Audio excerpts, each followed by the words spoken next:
How has Capital Distributing been navigating this? This shift that's been happening between employee needs, supply and demand, the manufacturing production side of it. Like how has Capital Distributing been navigating all of this? From a policy standpoint, I'm not going to speak about other businesses, but we've been very structured following CDC guidelines. If the CDC makes different measures, then we'll adjust. But as far as right now, we'll maintain those guidelines in place. But from a business standpoint, I would say it's been challenging at times. But even with that, Capital Distributing has been able to maintain growth year after year. I would say more this year than last year due to COVID.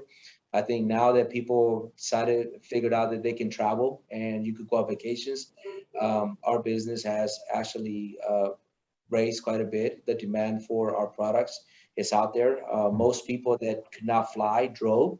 So when you drive, you stop along the way wherever you go to convenience stores. So that's the business that we're in. But having said that, it put a lot of stress in the business. So our sales volume is up, but we're also mitigating the issues with COVID and the employees who are not here because they're either sick or exposure or just the fear itself. There's no other place more challenging to mitigate this than our transportation and our fleet department. I mean, we have a fleet that travels anywhere from the top of the Northwest to Seattle, Washington, all the way south to Orange County, San Diego, to Phoenix, Arizona. So to maintain our drivers healthy and on the road, I mean, we have to, pull no strings on it. We have to do everything we can to keep them healthy, pay them well, make sure that we follow all our guidelines per the Department of Transportation to make sure that they're well rested and feeling well when they're on the road. At the end of the day, they are our last mile. If we can keep them on the road and healthy and delivering, then anything that behind that doesn't matter. It doesn't matter how good we perform in operations or how well we can buy product and bring product if we can get it there. So I think our fleet is probably our most important. Everyone's important, but we like to say that we want to keep our transportation, our drivers safe and on the road and making those deliveries. But Capital Distributing has, I would say, there's been some consensus that we had to do throughout the years. Us as managers and supervisors in operations have had to work a little bit more, especially as our teams have thinned out a little bit due to either COVID. But we've also seen enormous growth when it becomes in the side of people development, and we've had more people grow within our facilities and into positions that we didn't have in the past, just due to business growth. And that is something that we've always proud ourselves as a business and an organization, is that our growth from within has always been enormous, and it's been something that we take great pride. Yeah, and it's pretty much been all hands on deck sort of situation, it sounds like. But yeah, we were talking about the drivers last time and just kind of factoring in the different areas that they cover, and also just the different the certifications. Like a California will need what's the word that I'm thinking of? Not credentials. Yes, yeah. So to meet the compliance in California, yes. Yeah. Man, but yeah, the truckers are definitely going to be getting some Christmas cards, I think, this year for an appreciation for all the work that they're doing. But what are some other in terms of what are some other positions that have been really coming through the last year and a half over at Capital Distributing?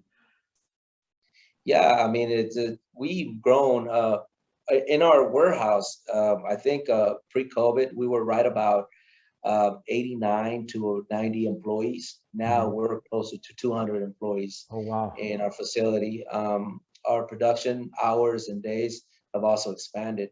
And majority of that, has been due to the growth that we've experienced, but also to make sure that we have the coverage and give people the rest that they need when they need it. We learned a lot through, bad experiences with COVID, and I don't think anyone could have been prepared to the effects that that was going to have. And I mean, we've seen it in many industries, especially in the healthcare, how thin out for nurses and doctors has been, and we're trying to make sure that we have the coverage. But with that said, I mean, the interruptions to our business and then the delays in business across the nation, it's been huge. If you think about right now, if your business is doing semi good and you have a growth of 20%, and that 20% defines in you needing to buy another truck, another trailer, or needing to buy a piece of equipment, well, you go out and source it, and you can do that all day long. But now the manufacturer telling you, yes, anything that you place a PO today for, you're going to get it in 12 months. That means that you got to halt that.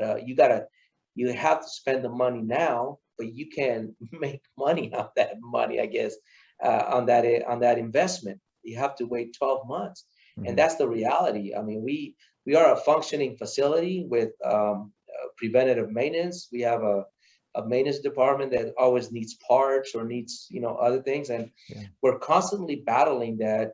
You either call your dealer or you call whoever your distributor is, and they don't have the parts, and they're on back order or they're not here. And this is where I say that not being able to get those ships unloaded, not being able to fix what's in the port, and not been able to get back to where we need to be as a nation, where we can manufacture some things here. It should be in the forefront of not only government, but other industry leaders, so that we can make sure that we can guarantee at least how to keep our own economy moving. Right now, we are in a very volatile situation. I mean, if you can get a part for your engine or one of your trucks, I mean, you stop that truck, that means that you can't deliver to a certain customer. And that means that next time you go to your convenience store, they're going to have shelves that are empty. And it hasn't affected us as much yet. But you go right now and you go to a Walmart, and you go to an Albertsons, or you go to Fred Meyer's, or you go to Home Depot, you go to any of those big box stores, and there's a guarantee that somewhere in that store, you're going to see empty shelves. There's going to be some items, some products that they're not there.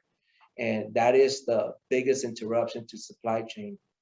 And the demand is there. I mean, people are spending money, and I'm not sure where from, but they're spending money, and there's money right now to be spent, but the goods are not there.